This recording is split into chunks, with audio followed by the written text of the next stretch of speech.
Réponse à la question relative à Jabarkaïl et à Jabarsaïl, alayhim salam. Voici ce que le prophète répondit au sujet de Jabarkaïl et de Jabarsaïl. Ce sont deux anges, l'un à l'Orient et l'autre à l'Occident. On nomme Jabarkaïl celui qui est à l'Orient, et Jabarsaïl celui qui est à l'Occident.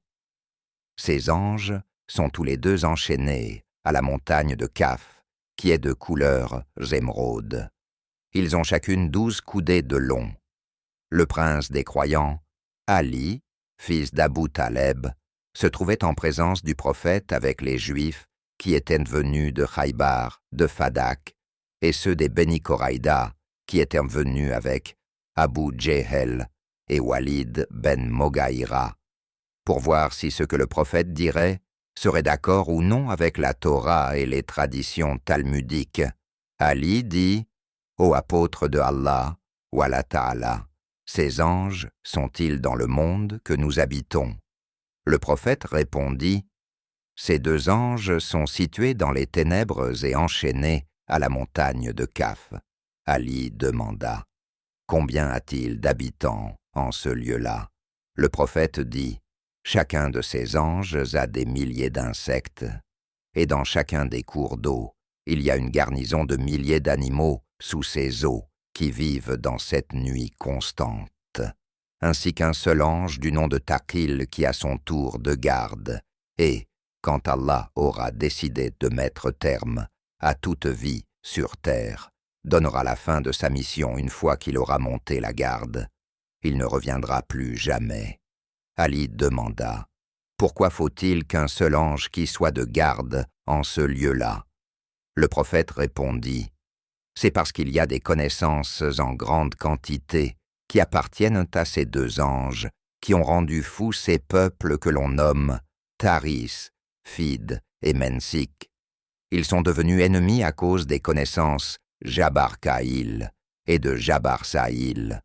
Ils étaient incessamment, nuit et jour, en guerre, à cause de ces deux anges, et combattaient l'un contre l'autre. C'est à cause de la science de ces anges que l'on a cet ange en garde, comme une sentinelle. » Ali, fils d'Abu Taleb, demanda « Les habitants de Tariz, Vid et Mansik font-ils partie des enfants d'Adam ?» Le prophète répondit « Ils sont de la postérité d'Adam. » Ali demanda « Le diable a-t-il pénétré chez eux ?» Mohammed répondit « Il les a rendus corrompus les uns les autres. » Ali demanda « Le soleil et la lune brillant-ils sur eux ?» Le prophète répondit « Ils ne savent de même plus ce qu'est la lueur du soleil et de la lune. » Ali demanda « Comment donc voient-ils clair ?»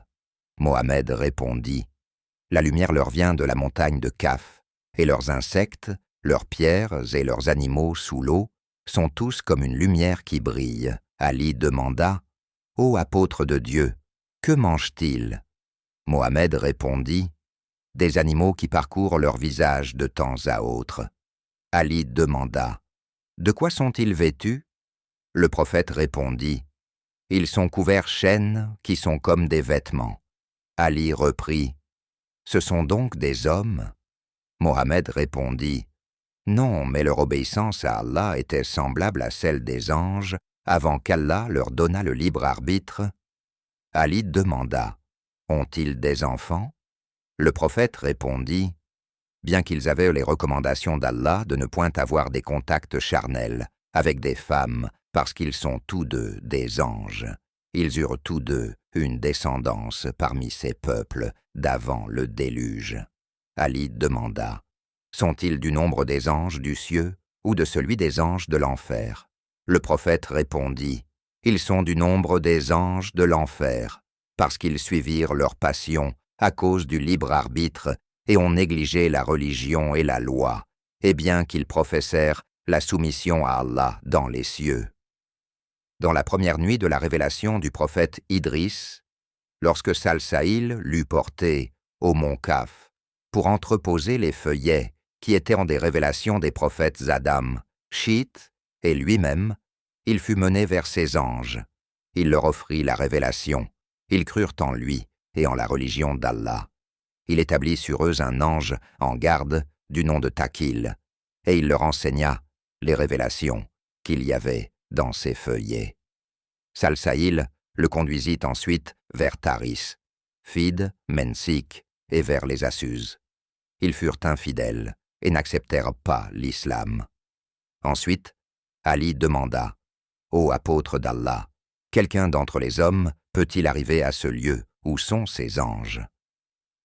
Le prophète répondit, « Aucun des hommes n'a la force d'aller vers ces anges, parce qu'il faudrait marcher 4 mois dans les ténèbres. Cependant, au temps avant le déluge, 3 envoyés, Yasen, Tawaha et Taasen, d'entre les Assus, qui fuirent leur peuple, arrivèrent à ces anges et prirent les feuillets entreposés.